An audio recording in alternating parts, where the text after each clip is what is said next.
Assalamualaikum warahmatullahi wabarakatuh. Kali ini kami akan membahas mengenai software quality assurance pada software engineering di mata kuliah penjaminan mutu perangkat lunak. Sebelumnya, kami dari kelompok 6 yang beranggotakan 6 orang, yakni saya sendiri, Padlia, dan teman saya Nurzakina Burhan, Misna, Sandra, Hendra, dan Hendrik. Untuk mengefisienkan waktu, saya akan membacakan pada materi pertama, yakni pengertian quality. Quality berarti standar sesuatu yang diukur, sedangkan software quality berdasarkan sumber IEEE atau Institute of Electrical and Electronic Engineering merupakan 1. Derajat kesesuaian dalam sebuah sistem atau proses yang memenuhi persyaratan yang ditentukan. Kedua, yaitu derajat kesesuaian dalam sebuah sistem atau proses yang memenuhi kebutuhan dan ekspektasi pengguna. Baiklah, materi selanjutnya akan dibacakan oleh Sandra. Baik, saya akan melanjutkan materi tadi yang dibacakan oleh saudara saya. Quality Assurance vs Quality Control.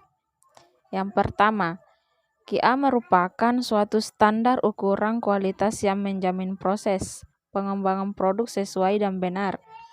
Yang kedua, QC suatu standar ukuran kualitas yang berfokus pada hasil produk. QA dan QC ini sebenarnya saling berkaitan satu sama lain, karena QC tidak dapat dilaksanakan apabila QC belum terlaksana, sehingga bisa dikatakan QC merupakan bagian dari QC dalam proses pengujian produk. Materi selanjutnya akan dibacakan oleh Hendra. Baiklah, saya akan melanjutkan materi yang telah dibacakan. Jenis-jenis quality asuransi. Yang pertama, quality of the site, suatu kualitas yang diukur berdasarkan kebutuhan, spesifikasi, dan desain sistem. Jadi secara dasar bisa dilihat bahwa dokumen perencanaan pengembangan produk yang dijadikan tolak ukur untuk melihat tingkat kualitas produk yang akan dibangun. Yang kedua, quality of conformance, suatu kualitas yang diukur dari implementasi dari dokumen perancangan menuju ke produk yang dibangun. Jadi goal dari quality of conformance adalah pengukuran kualitas terhadap prototipe atau aplikasi versi awal yang dibangun berdasarkan dokumen kebutuhan. Yang ketiga, user satisfaction, merupakan tingkat kepuasan pengguna terhadap pengujian serta mengukur kesesuaian budget yang dimiliki oleh konsumer. Alur dari software quality asuransi. Yang pertama, rencana atau rancangan ditetapkan sesuai standar. Yang kedua, prosedur dilaksanakan sesuai rencana. Yang ketiga, produk diimplementasikan menurut standar. Jadi pemateri selanjutnya adalah Sakinah.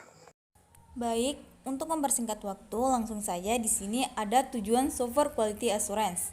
Yang pertama, untuk memastikan bahwa software yang dibuat dapat memenuhi standar kualitas suatu software. Kedua, menyediakan ukuran-ukuran yang didesain untuk memastikan suatu software berjalan sesuai fungsinya secara konsisten. Dan yang ketiga, modifikasi terhadap software tersebut tidak menghasilkan suatu masalah yang besar. Kemudian di sini ada software quality assurance atau SQA. SQA yaitu pemanfaatan dan penjaminan kualitas produk yang ada pada penjaminan kualitas perangkat lunak, dan kegiatan yang dilakukan ada dalam CSMA. Jadi secara umum, jaminan kualitas perangkat lunak adalah serangkaian kegiatan untuk memastikan kualitas dalam perangkat dan kualitas software dapat diukur. SQA adalah persyaratan dan memastikan produk atau perangkat lunak dikembangkan. Aktivitas SQA terkait dengan perangkat lunak. Proses rekayasa perangkat lunak bertanggung jawab untuk pengembangan produk. Prosesnya yaitu dimulai dengan analisis kebutuhan, kemudian yaitu desain sistem dan pengkodean, Setelah fase ini selesai, kemudian fase berikutnya dievaluasi. Ini adalah implementasi, pengujian, penyebaran, dan pemeliharaan, sehingga kegiatan ini terkait jaminan kualitas perangkat lunak dan beberapa aktivitas SKI Group. Baik, pada materi selanjutnya saya serahkan kepada Misna. CDLC, yaitu System Development Life Cycle, yang pertama, menurut O'Brien pada tahun 2000, adalah aplikasi penerapan dari penemuan permasalahan, yaitu problem solving, yang didapat dari pendekatan sistem, yaitu system approach, menjadi pengembangan dari solusi sistem informasi terhadap masalah bisnis. Yang kedua, menurut Turban pada tahun 2003, System Development Life Cycle SDLC, yaitu siklus hidup pengembangan sistem, adalah metode pengembangan sistem tradisional yang digunakan sebagian besar organisasi saat ini.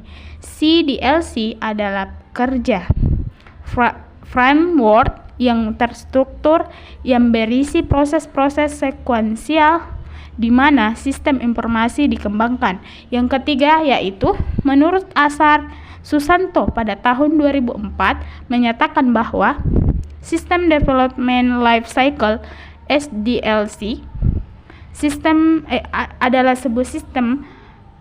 adalah salah satu metode pengembangan sistem informasi yang populer pada saat sistem informasi pertama kali dikembangkan. Ya, terima kasih. Akan dilanjutkan oleh Saudara Hendrik.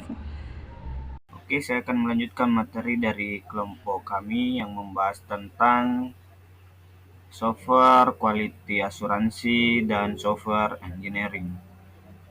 Jadi materi selanjutnya itu SDLC atau singkatan dari System Development Life Cycle pada KKN. Nah, System Development Life Cycle atau bisa juga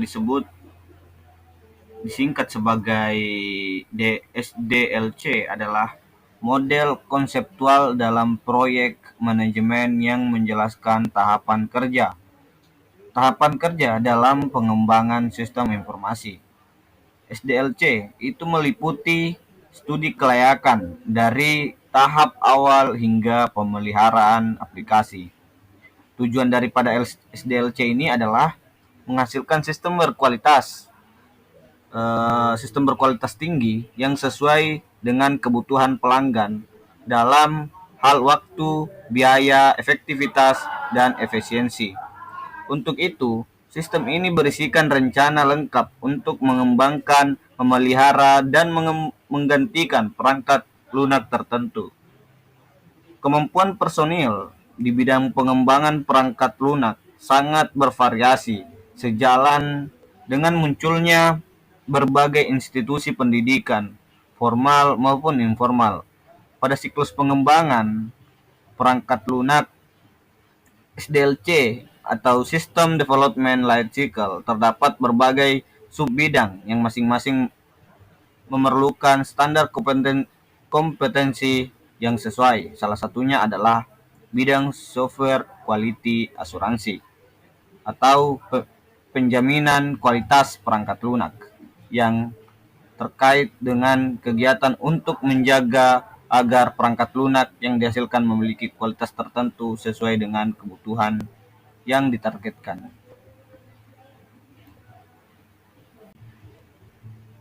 Oke, materi selanjutnya yaitu kompetensi kerja nasional. Yang pertama yaitu menetapkan dasar atau baseline keterampilan teknis dan manajemen software quality assurance. Di antaranya sumber daya manusia atau SDM yang melaksanakan fungsi daripada software quality assurance ini. Nah, yang kedua itu mengembangkan dan atau meremajakan keterampilan secara formal untuk tenaga kerja bidang software quality assurance yang terdiri dari beragam model pelatihan, program magang, on the job training, praktik-praktik, and sertifikasi. Dan yang ketiga itu adalah verifikasi pengetahuan dan keterampilan tenaga kerja bidang software quality assurance. Melalui software quality assurance ini itu melalui pengujian sertifikasi standar. Terima kasih. Dan dapat saya sampaikan, billahi taufiq wal hidayah. Assalamualaikum warahmatullahi wabarakatuh.